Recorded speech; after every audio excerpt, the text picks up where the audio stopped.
Hello MS, आज हम लोग पुनः आ गए हैं केमिस्ट्री के अंदर IUPAC नॉमेनक्लेचर में आगे के टॉपिक को लेके। इससे पहले हम लोगों ने बात कर लिया था कि यूनिवर्सल रूल क्या होता है। IUPAC ने जो यूनिवर्सल रूल दिया था उसके अंदर कौन सा शब्द किस चीज़ को या किस वर्ड को या किस ग्रुप को डिफाइन कर रहा होगा, ये सब हम लोगों ने सीख लिया है। तो आज से जो सीरीज़ स्टार्ट हो रही है वो सीरीज स्टार्ट हो रही है ऐसे कि अब हमको कहानी पता है, पूरा का पूरा जो रूल है वो पता है। अब हमें सिर्फ और सिर्फ नाम लिखना है, ठीक है ना। तो अब नाम लिखने के लिए हमारे पास छोटे छोटे रूल आएंगे। बाकी जो आपने रूल्स देखने हैं, पढ़ने हैं, वो सब मेन रूल वही थे जो आपने देखे हैं, उसी से होना है। लेकिन अब बाकी छोटे मोटे रूल्स आएंगे और उनको आपको भी ध्यान में रखना है, ठीक है। चलिए स्टार्ट करते हैं हम लोग आज, क्योंकि आज से जो सीरीज़ होगी वो बहुत इंपॉर्टेंट होगी। तो IUPAC नॉमेनक्लेचर। तो IUPAC नॉमेनक्लेचर कैसे होगा, यानी IUPAC नॉमेनक्लेचर, IUPAC क्या संस्था है जिसने नॉमेनक्लेचर या नामकरण का क्या दिया था, रूल दिया था। और ये नॉमेनक्लेचर होगा किसका, तो ऑर्गेनिक कंपाउंड का, ठीक है। तो ऑर्गेनिक कंपाउंड का हम लोग किस तरीके से क्या करेंगे, नामकरण करेंगे, इसके बारे में बात करेंगे, ठीक है। अब इस नामकरण की कहानी को हम लोग स्टार्ट करते हैं बड़े ही सिंपल तरीके से। बड़े ही सिंपल तरीके से मतलब मान लीजिए हमारे पास कोई भी हाइड्रोकार्बन आ गया और वो हाइड्रोकार्बन कैसा है, फिलहाल के लिए हम मान लेते हैं सैचुरेटेड, ठीक है। तो हम लोग कोई हाइड्रोकार्बन लेंगे जो क्या है, सैचुरेटेड। तो सैचुरेटेड का मतलब सिंपल बात है कि भैया एल्केन की बात कर रहा हूँ मैं, है ना। किसकी बात कर रहा हूँ, एल्केन की। तो हम लोग एक ऐसे हाइड्रोकार्बन को लेने जा रहे हैं जो एल्केनिक है, दैट मीन्स एल्केन यानी सिंगल बॉन्ड से जुड़े हुए कार्बन कार्बन है, सिंपल मतलब ये है। तो हम लोग ऐसे को लेंगे और इनका नामकरण करना सीखेंगे, क्योंकि यहाँ से हमको धीरे धीरे रूल्स पता हो जाएंगे। फिर यहाँ पे डबल डालेंगे, ट्रिपल डालेंगे, बीच बीच में फंक्शनल ग्रुप डालते जाइए, सब्स्टिट्यूएंट डालते जाइए, करते जाइए जो करना है, ठीक है। तो यानी हमको क्या करना है, यहाँ से स्टार्ट करना है, क्योंकि यहाँ से सिंपल आपको नजर आएगा। क्योंकि कार्बन और कार्बन के बीच में सैचुरेटेड के कंडीशन में कैसा बॉन्ड बनता है, सिंगल बॉन्ड बनता है। तो हम लोग सिंगल बॉन्ड की कहानी समझेंगे, क्लियर है। अच्छा, अब मैं अगर सिंगल बॉन्ड की कहानी समझा रहा हूँ तो जैसे हम लोगों ने ये स्ट्रक्चर देखा, ये स्ट्रक्चर को हम लोग क्या बोलते हैं, जब हम ऐसे केवल लिखते हैं तो इसको बोलते हैं स्केलेटन स्ट्रक्चर, है ना, स्ट्रक्चर। उसी तरीके से अब हम लोग स्केलेटन स्ट्रक्चर को भी हटाएंगे और इसकी जगह पे लेके आएंगे बॉन्ड लाइन स्ट्रक्चर या बॉन्ड लाइन नोटेशन। सिंपल लिख लो, bond line structure. Bond line structure में क्या होगा कि सिंपल हम लाइन से इन चीजों को दिखा रहे होंगे। किससे दिखा रहे होंगे, लाइन से। जैसे मान लो ये कितने कार्बन है, 1 2 3 4 5। तो हम लोग क्या करेंगे, देखो कैसे करेंगे, 1 2 3 4 5 ऐसे कर दिया। यानी इस चीज को मैंने इस तरीके से रिप्रेजेंट कर दिया। तो ये मेरा बॉन्ड लाइन स्ट्रक्चर कहलाएगा। सर ये क्या है, ध्यान देंगे तो जहां भी टिप है उस टिप पे क्या रिप्रेजेंट, क्या उपस्थित है, क्या प्रेजेंट है, कार्बन। यानी यहाँ भी कार्बन है, यहाँ भी कार्बन है, यहाँ भी कार्बन है, यहाँ भी कार्बन है, यहाँ भी कार्बन है, ठीक है। अब बैलेंस करना है तो भाई बना सकते हो यहाँ पे।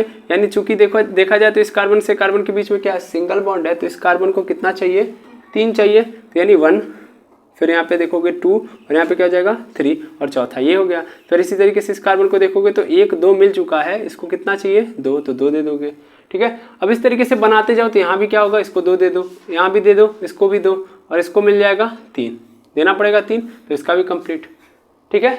जैसे यहाँ पे हाइड्रोजन लगा के इसको कंप्लीट करते थे मॉलिक्यूलर फॉर्मूले के रूप में, वैसे यहाँ भी कर सकते हो, ठीक है। लेकिन हम लोग क्या करेंगे, हम लोग सिंपल तरीके से इस तरीके से नहीं करेंगे। हमको पता है ना कि यहाँ पे कौन आएगा, जब कुछ नहीं लिखा है तो हाइड्रोजन ही आएगा और हाइड्रोजन लिखते नहीं है।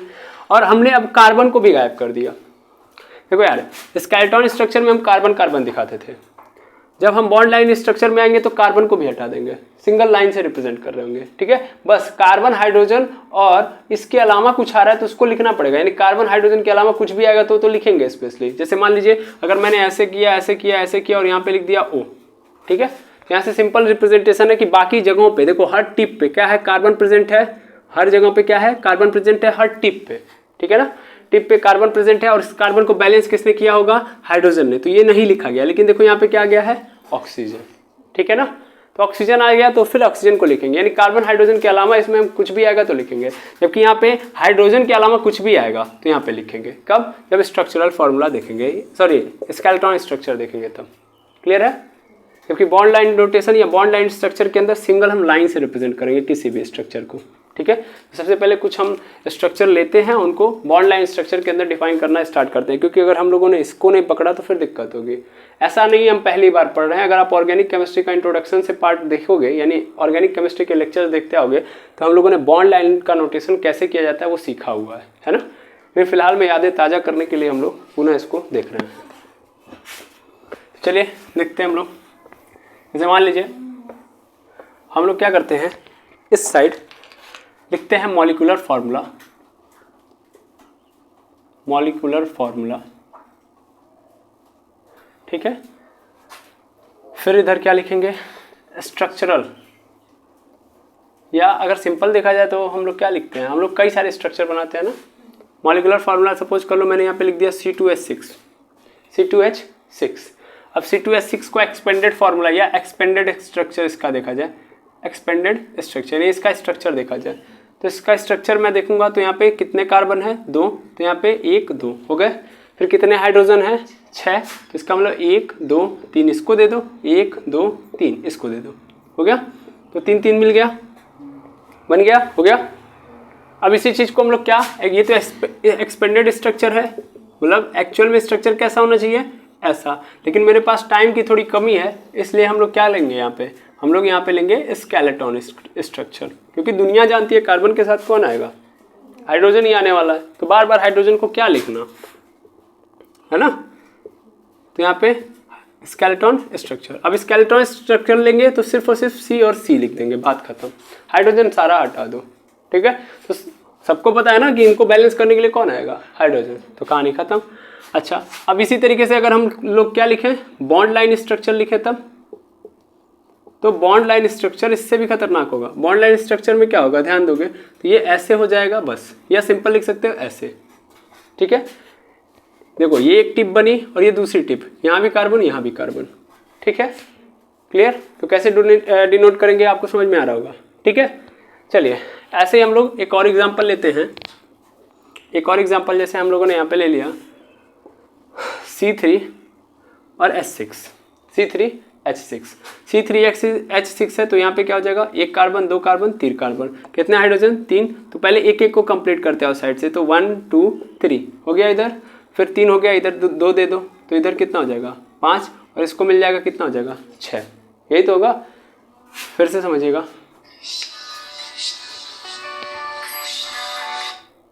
एक सेकेंड रुकेंगे, कॉल आ गया था इसलिए हमने पॉज कर दिया था।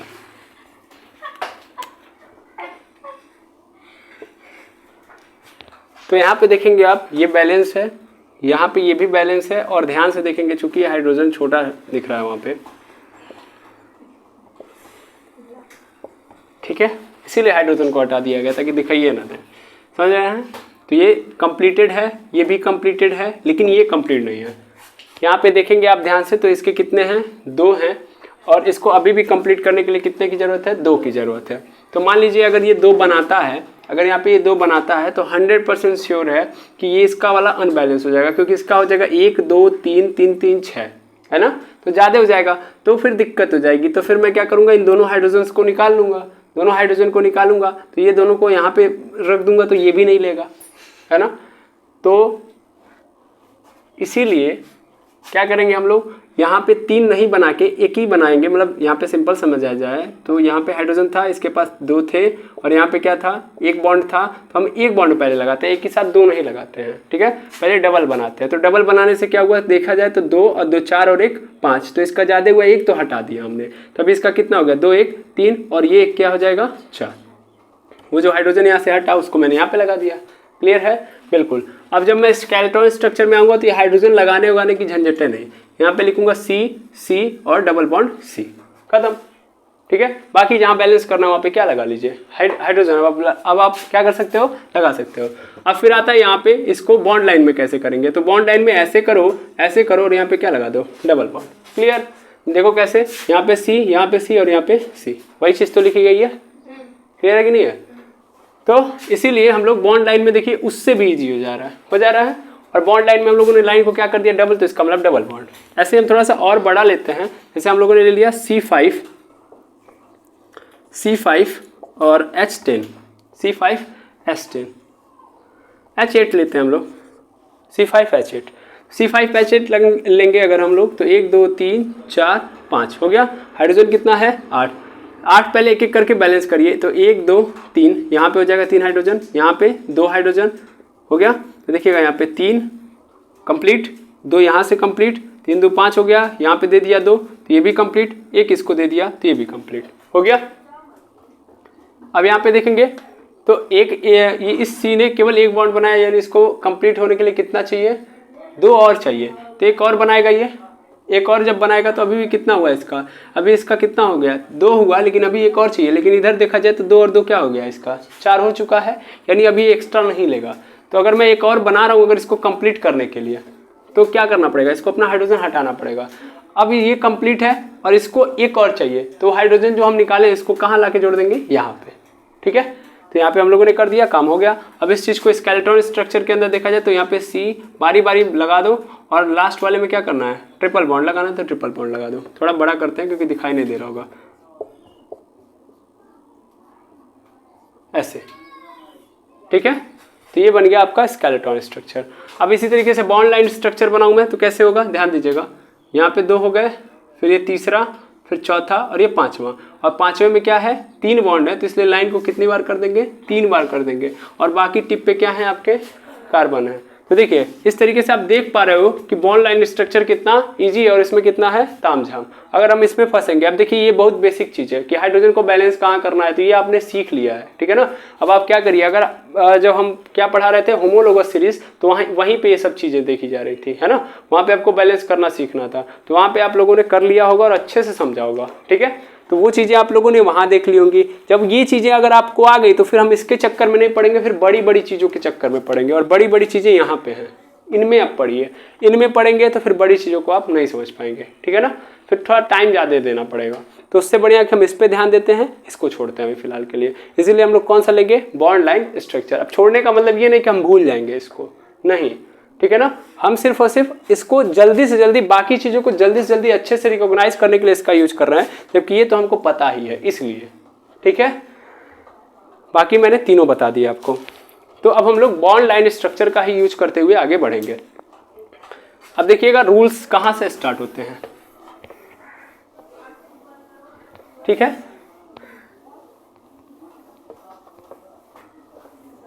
अब यहाँ से बात करते हैं और आगे बढ़ाते हैं। देखिए यहाँ पे मान लीजिए कि मैंने कोई लिया है स्ट्रक्चर, फिलहाल में मैं ऐसे लेके चलूँ या ऐसे भी लेके चल सकता हूँ, ठीक है। ऐसे करके ऐसे ले लीजिए, ओके। अब यहाँ पे अगर मैं देखूँ तो कितने कार्बन है, तो देखेंगे 1 2 3 4 5 6 7 8 ऐसे है, तो 8 कार्बन है। सिंपल सिंपल, क्या कोई सब्स्टिट्यूएंट है, नहीं है, कोई सब्स्टिट्यूएंट नहीं है। यहाँ पे देख सकते हो 1 2 3 4 5 6 7 है, यहाँ पे भी कर लो 8, चाहे ऐसे करो चाहे ऐसे करो, बात एक ही है ना। अब मैं सबसे पहले क्या करता हूँ, नॉमेनक्लेचर में सबसे पहला काम जो होता है वो होता है पहले नाम नहीं डायरेक्ट लिख दिया जाता है, सब्स्टिट्यूएंट मत खोजिए, इसीलिए मैंने उतना स्टेप बता के फिर यहाँ पे आ रहा हूँ मैं। सबसे पहले पेरेंट चेन चुनिए, ठीक है ना, तब आप बता पाओगे कि सब्स्टिट्यूएंट है कि नहीं है। यहाँ पे नहीं दिख रहा है तो अच्छी बात है। तो आपको क्या करना है, आपको एक इंड पे अपना कलम रखना है, एक इंड पे रखिए, और ये कलम तब तक लेके जाइए जब तक कार्बन आपको दिख रहे हैं, कलम उठाइए मत, ठीक है। देखिए मैंने देखा नहीं आगे इसलिए उठा दिया, बाकी आप मत उठाइएगा। यानी ये सीधा यहाँ से यहाँ तक जाएगा, हाँ या ना, ठीक है। और ये अंत हो गया, इसके अंदर कुछ भी नहीं आ रहा है एक्स्ट्रा, यानी यहाँ से लेके यहाँ तक यही मेरा क्या बन गया, पेरेंट चेन। ये क्या बन गया मेरा, पेरेंट चेन। यहाँ से लेके यहाँ तक के कार्बन। आप कहेंगे सर इसमें कौन सा जादू है, मैं इसको थोड़ा सा और समझा रहा हूँ, देखिएगा, ठीक है, ठीक है, ऐसे, ठीक है, ऐसे भी आ गया। अब मैं पुनः पेरेंट चेन बना रहा हूँ, ठीक है।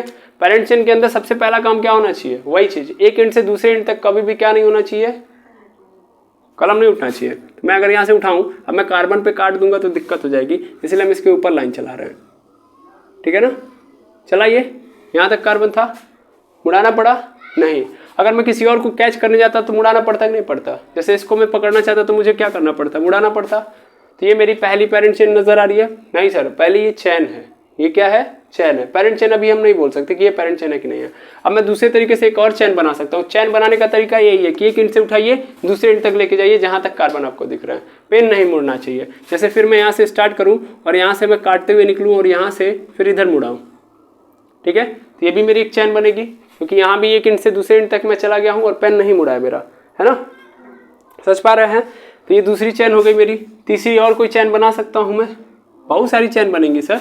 दूसरी चेन में यहाँ से स्टार्ट कर सकता हूँ, ऐसे ऐसे, है ना, तो कई सारी चेन बनेगी। लेकिन हमें हमेशा कौन सी चेन चुननी होती है, लॉन्गेस्ट चेन, है कि नहीं है। तो लॉन्गेस्ट चेन इसमें कौन सी है, अगर मैं इस वाले को देखूँ तो कितने आ रहे हैं, 1 2 3 4 5 6 7 8 आ रहे हैं। और इस वाले में देखा जाए तो 1 2 3 4 5 6 7 8 9 10, दूसरे वाले चेन के अंदर कितने कार्बन है, 10 कार्बन है। तो इसका मतलब लॉन्गेस्ट चेन कौन सी हो गई, दूसरी वाली, और इसका मतलब यही मेरी क्या हो गई, पेरेंट चेन। अब जब मैंने क्या किया कि एक लाइन से एक एंड से दूसरे एंड तक किया, तो ये सब क्या हो गया, छूट गए कि नहीं छूट गए, ये सब छूट गए ना, तो जो छूटे वही क्या मेरे कहलाएंगे, सब्स्टिट्यूएंट। समझ में आ रही बात। तो चैन चुनने का सबसे बेसिक तरीका यही है, ठीक है ना। सबसे पहले चैन बनाइए, फिर चैन बनाने के बाद ये देखिए कि उसके अंदर नंबर ऑफ कार्बन एटम कितने हैं। जिसके अंदर ज्यादा नंबर ऑफ कार्बन एटम है वही मेरी क्या कहलाएगी, पेरेंट कार्बन चैन, ठीक है, क्लियर है, बिल्कुल, हमें इन्हीं की उम्मीद थी। आगे बढ़ते हैं और थोड़ा सा और आगे बातों को देखते हैं, ठीक है। ये तो हम लोगों ने ऐसे देखा, बॉन्ड लाइन नोटेशन में हमको कैसे मिलेगा, ऐसे ऐसे ऐसे करके, मान लेता हूँ ऐसे है, और फिर यहाँ पे ऐसे नज़र आ सकता है, ऐसे करके ऐसे भी नज़र आ सकता है, ठीक है। तो इसमें पेरेंट चेन कौन सी है, सिंपल बात है सर, यहाँ से स्टार्ट हुआ यहाँ तक जाएगा, यही मेरी पेरेंट चेन है, और बाकी ये सब क्या है तब सब्स्टिट्यूएंट है। समझ में आ रहा है ना, यानी ये क्या है, सब्स्टिट्यूएंट है, क्लियर है। बॉन्ड लाइन नोटेशन से समझ पा रहे हो ना। देखिए अगर मैं इसको फिर से किस में कन्वर्ट कर लूँ, इसमें देखिए 1 2 3 4 5 6 7 8 9 10 कार्बन हो रहे नहीं हो रहे हैं, तो ऐसे ऐसे रहा होगा 1 2 3 4 5 6 7 8 9 10 हो गया, 2 2 4 2 6 2 8 और 2 10 ये एक्स्ट्रा हो गया था, ठीक है। अब ध्यान से अगर मैं देखूं तो इधर से चाहे इधर से, अभी हम काउंटिंग नंबर नहीं लिख रहे हैं, अभी हम सिर्फ देख रहे हैं कि इसको हम किस फॉर्म में, स्केलेटन स्ट्रक्चर इसका क्या होगा, बॉन्ड लाइन का, वो हम देख रहे हैं। तो अगर मैं यहाँ पे देखूं तो 1 2 3 और 4, तो 1 2 3 और 4, 4 पे है, 4 पे देखिएगा कितने कार्बन है, एक तो यहाँ पे आया है और एक तो यहाँ पे, यानी कितने कार्बन है, 2 कार्बन है, तो 2 कार्बन यानी यहाँ से ऐसे ऐसे गया होगा, है ना, बिल्कुल। उसके बाद फिर देखोगे तो यहाँ पे 5 6 7वें नंबर पे, यानी 5 6 7वें नंबर पे एक कार्बन पुनः छूटा हुआ है ना। तो एक्चुअल में जो ये लिखा गया वो यही है, ठीक है ना। आपको ऐसे भी समझ में आ रहा होगा और ऐसे भी आप समझ में आ जाना चाहिए, ठीक है। पेरेंट कार्बन चेन मेरी कौन सी है, यही होगी, क्योंकि एक एंड से दूसरे एंड तक मैं अगर ऐसे जाऊं तो एक चेन बनेगी, ऐसे ही मैं यहाँ से यहाँ तक भी जा सकता हूँ, ऐसे ही मैं यहाँ से यहाँ तक भी जा सकता हूँ। तो 3 चेन अगर मैं बना लूँ तो इसमें सबसे ज़्यादा नंबर ऑफ कार्बन एटम किस में होंगे, इसी में होंगे, तो मुझे आराम से चुनने में आसानी मिले, है ना, समझ पा रहे हैं।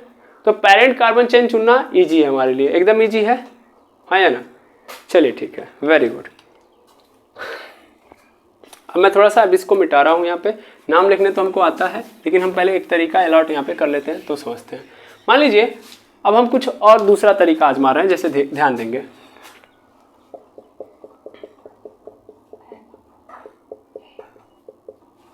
ठीक है, ये ऐसे 1 2 3 4 5 6 7 8 9 10 11 है ना।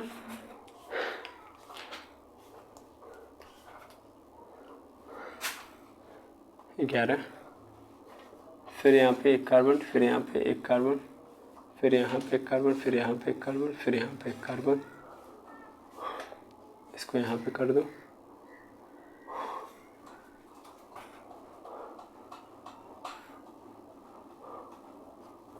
एक दो 3 4, 1 2 3 4, 1 2 3 4, ठीक। चलिए हमारे पास इस तरीके से आ गया, ठीक है। अब हम पेरेंट कार्बन चेन चुनते हैं यहाँ पे,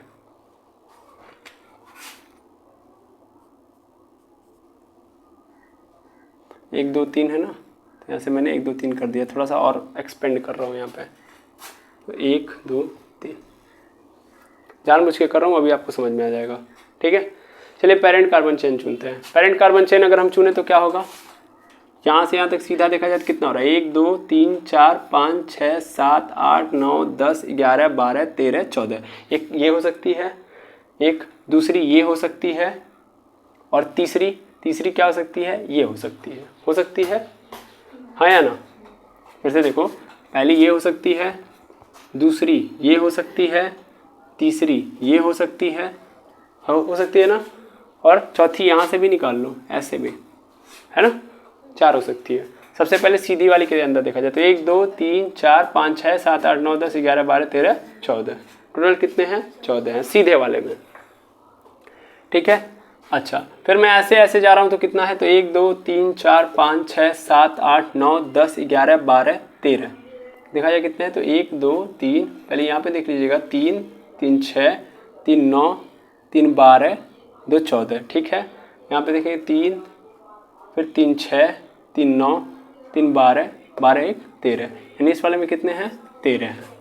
ठीक है, ऐसे जब मैं ऐसे मतलब इधर से इधर आ रहा हूँ तो कितने हो रहे हैं, तो 1 2 3 4 5 6 7 8 9 10 11 12 13 14 15, यानी इस वाले में कितने आ रहे हैं, 15 है ना, 15। और कौन सा बच रहा है मेरा, तो ऐसे भी है, ये तो ऐसे देख लिया हम लोगों ने, तो इधर से तो 1 2 3 4 5 6 7 8 9 10 11 12 13 14, यानी इस वाले में भी कितने आ रहे हैं, 14। सीधी बात है, मेरा लॉन्गेस्ट चेन कौन बनेगा, ये वाला बनेगा ना, ये वाला मेरा क्या हो गया, लॉन्गेस्ट चेन। तो अगर ये वाला मेरा लॉन्गेस्ट चेन हो गया तो ध्यान से देखेंगे तो ये पूरे के पूरे क्या बन गए, सब्स्टिट्यूएंट, और ये पूरे के पूरे क्या बन गए, सब्स्टिट्यूएंट बन गए।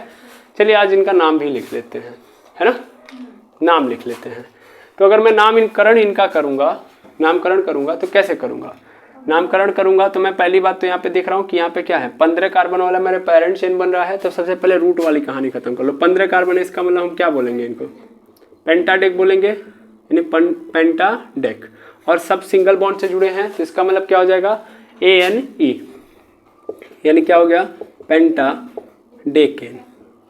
ठीक है, पेंटाडेकेन बन गया।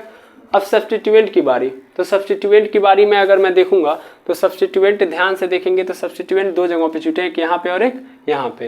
तो हम देखेंगे कौन सबसे पहले, मतलब किधर से मेरा सब्स्टिट्यूएंट पहले आ रहा है, इधर से कि इधर से। मैं अगर इधर से देखूं तो 1 2 3 4 5 6 7, और यहाँ पे हो गया 8 9 10 11 12 13 14 और 15। तो एक तो कहाँ पे छूट रहा है, एक तो 5 पे छूट रहा है और एक तो 8 पे। अगर मैं ऐसे कर रहा हूँ, अगर मैं इधर से करूँ तो 1 2 3 4 5 6 7, और यहाँ पे फिर कितना आ जाएगा, 8, फिर क्या हो जाएगा ये 9, फिर 10, फिर 11 12 13 14 और 15। ठीक है, अगर मैं ऐसे काउंट कर रहा हूँ और ऐसे काउंट कर रहा हूँ, तो जब मैं ऐसे काउंट कर रहा हूँ तो मेरा सब्स्टिट्यूएंट 5 और 8 पे छूट रहा है, और जब मैं क्या कर रहा हूँ, जब मैं ऐसे काउंट कर रहा हूँ तो मेरा 8 और 11 पे छूट रहा है। तो मैं कौन सा लूँगा, 5 और 8। आई बात समझ में, ये मेरा सबसे पहले आ जा रहा है, इसमें 5 नंबर पहले आ रहा है ना, तो जिसमें भी मेरे सब्स्टिट्यूएंट को सबसे कम नंबर मिलेगा वही वाला मैं ऑर्डर लूँगा। ठीक है, तो अब सब्स्टिट्यूएंट कहाँ लिखे जाते हैं, आगे। तो अगर मैं आगे लिखूँगा तो एक तो 5 पे छूट रहा है और एक तो 8 पे, एक तो 5 पे छूट रहा है और एक तो 8 पे। अब क्वेश्चन आता है 5 पे और 8 पे कितना छूट रहा है, 5 पे कितना छूट रहा है, 5 पे छूट रहा है, ध्यान से देखा जाए तो 3 है, 1 2 3, यानी क्या छूट रहा है, प्रोप, है ना। और चूंकि ब्रांच वाले के लिए हम लोग क्या यूज करते हैं, छूटने वाले के लिए Y है, तो प्रोपिल हो गया। 5 पे प्रोपिल छूट रहा है। अगर मैं 8 पे देखूं तो 1 2 3 4 5 6 7 हो रहे हैं, और ये 7 क्या है आपके, 7 हैं, नहीं कितने हैं, सॉरी 6 है ना, यहाँ से देखूंगा मैं, ये तो मेरा मेन कार्बन का पार्ट है। तो 1 2 3 4 5 6 हैं, तो 6 के लिए कितना क्या लिखूंगा मैं, हेक्स लिखूंगा, और चूंकि ब्रांच है तो इसलिए मेरा सब्स्टिट्यूएंट है तो YL जोड़ दूंगा, हेक्सिल। तो 8 पे क्या छूट रहा है मेरा, हेक्सिल, और 5 पे क्या छूट रहा है, प्रोपिल। अब क्या करोगे, अब सिंपल काम करोगे। सिंपल काम क्या करोगे, ध्यान से देखना, मैं इसको इस तरह नहीं लिखूंगा। 5 पे मेरा क्या छूट रहा है, फिर से देखो, 5 पे मेरा छूट रहा है प्रोपिल, और 8 पे छूट रहा है मेरा हेक्सिल। तो याद रखिएगा, इसमें हम लोग हमेशा अल्फ़ाबेटिकल ऑर्डर यूज करते हैं। अल्फ़ाबेटिकल ऑर्डर मतलब यहाँ पे H और P में से कौन पहले आता है, H पहले आता है, तो सबसे पहले हम किसको लिखेंगे, H को। तो इसका मतलब जब मैं लिखूंगा तो H को लिखूंगा, और मतलब हेक्सिल को लिखूंगा, और हेक्सिल कितने पे आ रहा है, 8 पे, तो 8 हेक्सिल लिख दिया। फिर उसके बाद क्या है, उसके बाद है प्रोपिल। प्रोपिल कितने पे आ रहा है, 5 पे, यहाँ पे 5 लिखूंगा और फिर यहाँ पे क्या लिख दूंगा, प्रोपिल। ठीक है ना, 5 के बाद प्रोपिल लिख दिया, प्रोपिल। और उसके बाद फिर क्या है मेरा, उसके बाद ये पेंटाडेक था तो इसको लिख देता हूँ मैं, तो पेंटाडेक और एन, तो पेंटाडेकेन, यानी 8 हेक्सिल, 5 प्रोपिल और पेंटाडेकेन हो गया। अब इसमें से जो रूल आपको समझना था वो समझ लीजिएगा, यहाँ से जो रूल आपको निकल के आने वाले हैं वो देखिएगा। रूल यहाँ पे क्या है, बेसिकली रूल यहाँ पे ये है जो आपने सीखा है और आपको हमेशा यूज करना है। जब भी आप IUPAC के अंदर नामनक्लेचर या नामकरण कर रहे होगे और इंग्लिश में नाम लिख रहे होगे, तो एक बात आप याद रखोगे, नंबर और नंबर के बीच में, नंबर और नंबर के बीच में क्या लगाएंगे, कॉमा। यानी नंबर और नंबर के बीच में क्या लगाएंगे, कॉमा। बेसिक रूल्स हैं। अगर 2 नंबर एक साथ आ रहे हैं तो नंबर और नंबर के बीच में क्या लगाएंगे, कॉमा। दूसरा, अगर नंबर आ रहा है और कोई वर्ड आ रहा है तो नंबर और वर्ड के बीच में क्या लगाएंगे, हाइफन। ये हाइफन का साइन है, ठीक है, क्लियर है। फिर से नंबर और नंबर के बीच में कॉमा, नंबर और हाइफन के बीच में, ऐसे नंबर और वर्ड के बीच में हाइफन, ठीक है। अच्छा, और अगर मान लो वर्ड आ रहा है और दूसरा कोई वर्ड आ रहा है, ये मान लो कोई फर्स्ट वर्ड है और कोई सेकेंड वर्ड है, यानी वर्ड फर्स्ट वर्ड के बाद एक सेकेंड वर्ड आ रहा है, तो ऐसा नहीं है कि इस वर्ड, ध्यान देना, जो सबसे पहला वर्ड होगा, मैं फिर से बता दे रहा हूँ, पहला वर्ड क्या होगा आपका, कैपिटल। यानी फर्स्ट वर्ड मेरा ऐसे होगा, कैपिटल, देखो W कैपिटल में है ना। बाकी अब जो भी वर्ड आएगा फर्स्ट वर्ड के बाद, मतलब वर्ड से सटा हुआ या वर्ड से एकदम कनेक्टेड है दूसरा वर्ड, तो वो कैसा होगा, अब सब स्मॉल होगा। यानी हमेशा केवल और केवल, जैसे यहाँ पे हेक्सिल है तो हेक्सिल में हम केवल पहला वाला जो लेटर है H, बस इसी को क्या रखेंगे, कैपिटल। बाकी सब के सब क्या रहेंगे, अब स्मॉल में रहेंगे। कोई भी वर्ड आपका क्या नहीं होना चाहिए, कैपिटल नहीं होना चाहिए, ठीक है। तो बड़ा बेसिक रूल है, क्लियर है। ये 3 आपको एकदम याद रखने हैं कि नंबर और नंबर के बीच में कॉमा लगेगा, नंबर और वर्ड के बीच में हाइफन लगेगा, और वर्ड के बाद जब दूसरा वर्ड आएगा तो हमेशा क्या रहेगा, स्मॉल। हमेशा पहला वर्ड का जो पहला लेटर होगा वही क्या होगा, केवल कैपिटल होगा, ठीक है। और अगर वर्ड के बाद वर्ड आ रहा है तो कहीं भी गैप नहीं लेना है, ठीक है। समझ में आ गई बात, बिल्कुल। जैसे देखोगे यहाँ पे तो प्रोपिल और पेंटाडेकेन है, तो प्रोपिल और पेंटाडेकेन के बीच में कहीं भी क्या नहीं है, गैप नहीं है। समझ में आई बात, बिल्कुल। तो आई होप आपको ये बेसिक रूल आपको समझ में आ गया होगा, क्योंकि आप हमेशा लिखोगे इंग्लिश में तो आपको ये 3 रूल एकदम अच्छे से याद होने चाहिए, ठीक है। चलिए अब हम आगे बढ़ते हैं। तो हो गया होगा ये तीनों रूल। अच्छा, एक रूल इन्होंने और बताया, जैसे कि ये लोग बैठे हुए हैं पीछे, कुछ टैलेंटेड लोग हैं, जैसे ये लोग प्रीवियस क्लासेस के अंदर पढ़ चुके हैं, तो इन लोगों को पता है कि एक और रूल आता है बेसिक रूल के अंदर जो मेरे माइंड में नहीं आ रहा था। वो रूल ये है कि मान लीजिए अगर एक वर्ड, जैसे मान लीजिए हम लोगों ने प्रोपेन लिखा, प्रोपेन का लास्ट लेटर क्या है, ई है। अब मैं कोई दूसरा वर्ड लिखने जा रहा हूँ, दूसरा वर्ड मान लो सपोज कर लो O8 लिखने जा रहा हूँ। क्या लिखने जा रहा हूँ, O8। O8 कब आता है बताइए, जब ईस्टर होता है ग्रुप, यानी ईस्टर फंक्शनल ग्रुप के रूप में अगर जुड़ा होगा तो फिर हम क्या जोड़ते हैं, O8। यानी एक वर्ड खत्म हुआ और वो एक वर्ड खत्म किस पे हुआ है, वॉवेल पे, और दूसरा वर्ड स्टार्ट हो रहा है और वो भी किस पे हो रहा है, वॉवेल से स्टार्ट हो रहा है। तो अगर 2 वॉवेल एक साथ टकरा रहे हैं, 2 वॉवेल एक साथ टकरा रहे हैं, तो पहले वाले वर्ड के वॉवेल को हम क्या करेंगे, हटा देंगे, ठीक है। 2 वर्ड हैं, एक है प्रोपेन और दूसरा है O8। तो इसके अंदर मतलब फर्स्ट वर्ड का अगर वॉवेल आया है और दूसरा वर्ड जो स्टार्ट हो रहा है उसमें भी वो कहाँ से स्टार्ट हो रहा है, वॉवेल से ही, तो हम लोग क्या करेंगे, हम लोग सेकेंड वाले वॉवेल को रहने देंगे, फर्स्ट वाले वर्ड के वॉवेल को क्या कर देंगे, हटा देंगे। तो अगर मैं यहाँ पे लिखूंगा भी तो क्या मैं लिखूंगा, प्रोपेनोएट, ये लिखूंगा मैं। समझ में आई बात। तो ये भी आप चौथे नंबर के रूल में लिख लीजिएगा। मैं एक काम करता हूँ, रूल को सही तरीके से एक लाइन में लिख देता हूँ, तब यहाँ पे क्या करता हूँ, यहाँ पे आपको दिखा देता हूँ, बस आप रूल्स को कॉपी कर लीजिएगा। तो यहाँ पे जितने भी रूल्स हैं बेसिक रूल वो आपको मैंने समझा दिए। आज की वीडियो के अंदर हम लोगों ने कुछ ज़्यादा समझा नहीं, पहले रूल्स को पहले पकड़ लेते हैं फिर देखते हैं कि नंबर और नंबर रहेगा तो कॉमा लगाना है, नंबर और वर्ड के बीच में हाइफन लगाना है। अगर वर्ड है और दूसरा वर्ड आ रहा है तो यहाँ पे मैंने लिखा कि अगर फर्स्ट लेटर को हमेशा क्या करना है, कैपिटल लिखना है, बाकी जितने भी वर्ड हैं उन सबको किस में लिखना है, स्मॉल में, यानी स्मॉल लेटर। चौथा वाला पूरा लंबा चौड़ा लिखा गया लेकिन अर्थ यहाँ पे है केवल। एल्केन में OH जोड़ रहे हो तो देखो यहाँ पे लास्ट में ई है, पहले वर्ड के लास्ट में भी ई है, मतलब वॉवेल आया है, दूसरे वर्ड के शुरुआत में वॉवेल आया है। तो क्या करेंगे, पहले वर्ड के लास्ट वाले वॉवेल को हटा देंगे और दूसरे वर्ड के फर्स्ट वाले वॉवेल को रहने देंगे। बस आया समझ में, इतनी बात लिखी गई है कि when first word and with vowel, पढ़ लीजिएगा, आप समझदार हैं। ठीक है, तो ये बेसिक रूल्स थे। अभी आपने बहुत थोड़ी सी चीज़ सीखी, आपने बॉन्ड लाइन नोटेशन सीखा आज और बहुत बेसिक रूल्स देखे। ठीक है, अब आप करेंगे क्या, तो जितना आपका होमोलोगस सीरीज था उसके अंदर अपने मन से क्या क्या करेंगे, आप उसमें सब्स्टिट्यूएंट डाल के उनका पहले बॉन्ड लाइन नोटेशन बनाएंगे और उनके अंदर सब्स्टिट्यूएंट अपने मन से पुट करके, अरे भाई कहाँ है, एक मिनट रुके, तो अपने मन से सब्स्टिट्यूएंट डाल के क्या करेंगे, आप उसका नॉमेनक्लेचर करेंगे विद द बेसिक रूल। ठीक है, बाकी हम लोग मिलेंगे कल, तो फिर बड़े लेवल पे देखेंगे इसको। ओके, मिलते हैं नेक्स्ट वीडियो में। Thank you very much एमर्स।